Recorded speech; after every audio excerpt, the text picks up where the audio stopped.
A storm raged over Boston when four friends pushed open the doors of St. Mary's Catholic School, a place abandoned for decades. The wooden cross above the entrance was broken, and the glass windows rattled in the wind. The moment they stepped inside, the sound of faint singing drifted down the dark hallway. It was high-pitched, childlike, and carried an eerie melody in Latin. None of them could see where it was coming from, but it was as if the walls themselves were humming. They moved through classrooms covered in dust. Broken desks were scattered across the floor, chalkboards still marked with faint lessons from long ago. One friend brushed her hand across a blackboard and gasped as fresh white chalk lines began to appear on their own. The words read, "Don't listen."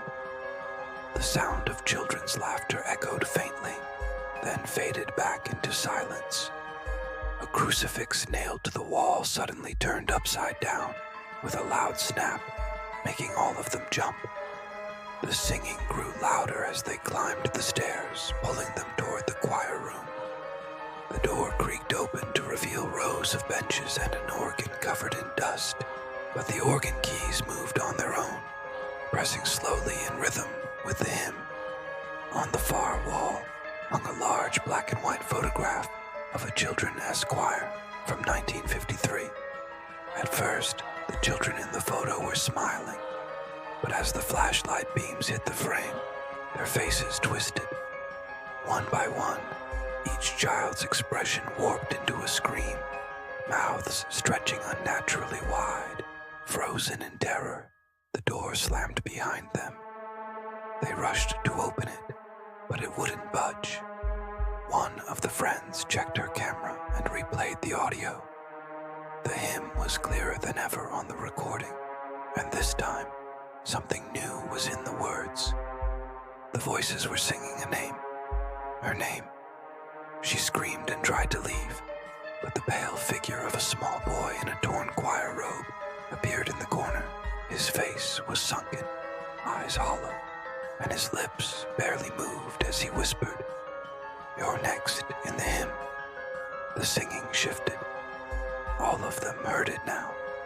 The choir was singing her name in perfect unison, dragging out each syllable. She covered her ears and sobbed, begging the others to help, but blood began dripping from the ceiling, landing on her shoulders in slow, heavy drops. Invisible hands grabbed her, pulling her backwards. She clawed at the floor, screaming as she was dragged into the shadows. A second later, her voice joined the hymn, singing in harmony with the children. The others panicked and fled the room, but every hallway bent and twisted, leading back to the choir room, no matter which way they turned. Windows showed nothing but blackness outside. Another friend stumbled across an old hymnal lying open on a desk. His name was written across the sheet music in thick, dripping blood. He tried to tear the pages, but the organ roared so loud the walls shook. The photograph on the wall now showed him hanging by a rope from the ceiling. His feet left the floor suddenly, as unseen hands dragged him upward, choking him until he disappeared. His voice joined the choir too, echoing in the halls. Now only two were left. They ran into the basement, hoping for another exit. Instead, they found a room lined with tiny wooden coffins. Dust and rot filled the air. One coffin lid creaked open, then another, until every lid burst wide. Inside lay skeletal children still wearing their choir robes. Empty eye sockets glowed faintly as they sat upright, their jaws opening. The hymn grew louder than ever, rattling the pipes and shaking the ground. The last girl screamed as the choir shifted its melody again, this time singing her name. She tried to run, but the skeletal children surrounded her, pulling her into their coffins. Her final shrieks cut short, replaced by her voice woven into the endless hymn. The vlogger, now alone, stumbled back upstairs, clutching his camera. He returned to the choir room, where the singing reached a deafening crescendo. The photo on the wall had changed once more. Now it showed him standing among the children, smiling with them, his eyes pale and empty. He looked at the photo, then slowly turned to the camera, his mouth stretched unnaturally wide, his eyes fading to white as the hymn stopped abruptly. For a long moment, there was silence. Then, in unison, dozens of childlike voices whispered directly into the microphone. "Now you will sing forever." The screen went black.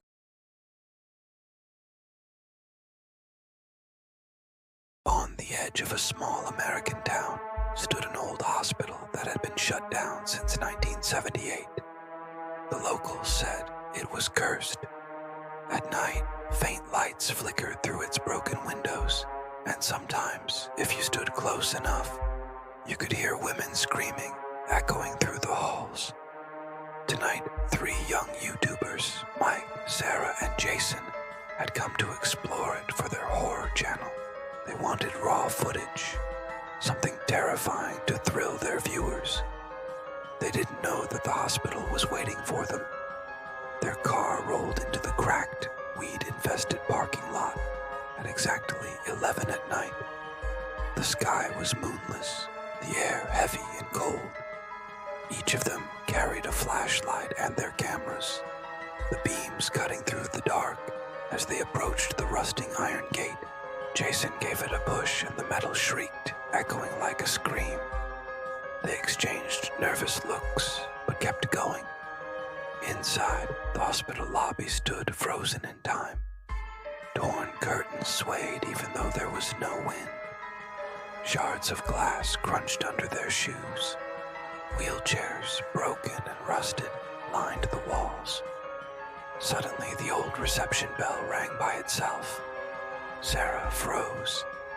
Jason tried to laugh it off, but his camera lens caught something. A quick flash of a white figure sliding across the lobby. None of them saw it with their eyes, but the audience would. Then, as they stood staring, a wheelchair rolled out of the hallway on its own and stopped right in front of them on the far wall.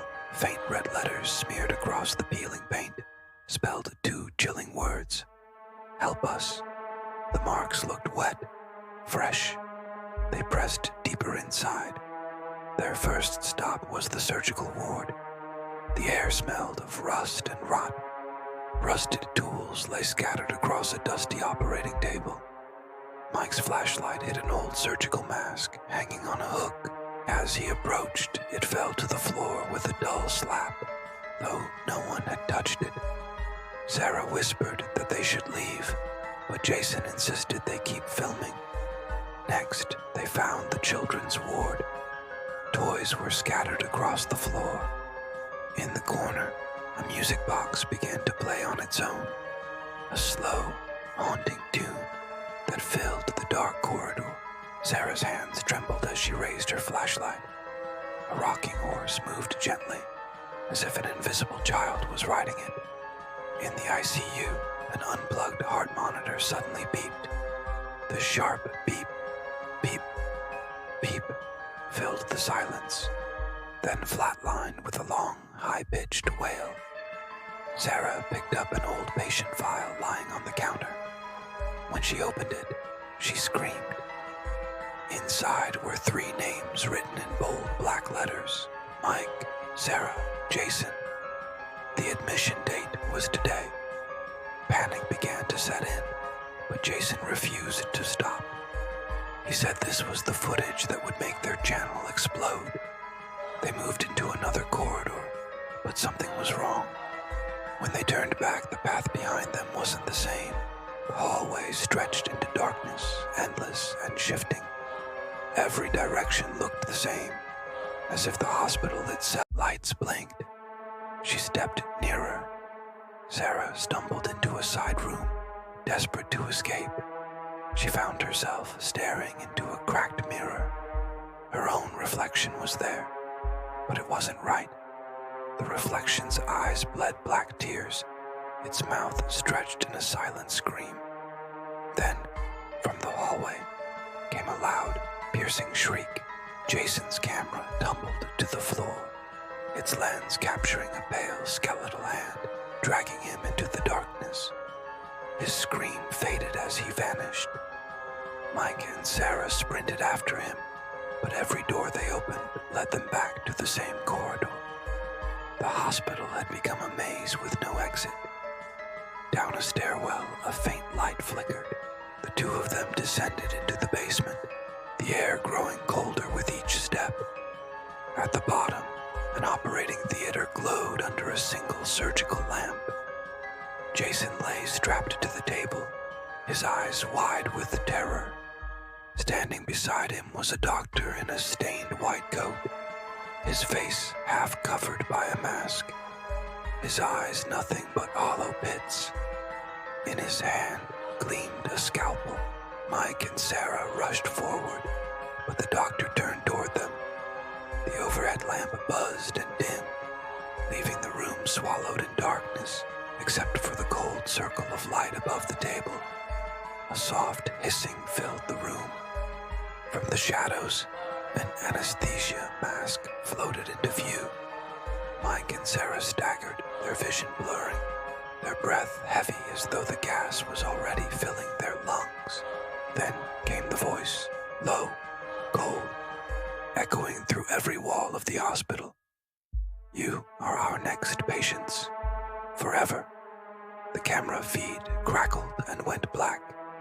The next morning, local police arrived after receiving a report of strange noises coming from the abandoned hospital. The building was silent, empty. But in the lobby, they found a single camera lying on the floor. They took it outside, played back the footage, and watched. The final frame froze their blood. Mike, Sarah, and Jason sat on hospital beds, dressed in patient uniforms. Their bodies were pale, lifeless, yet their eyes, open wide, stared directly into the camera. Outside, the wind rattled a rotting wooden board. Painted letters spelled a warning, closed. Since 1978, all patients deceased. And then, as the screen faded to black, a scream echoed one last time, long and hollow, as though the hospital itself was laughing.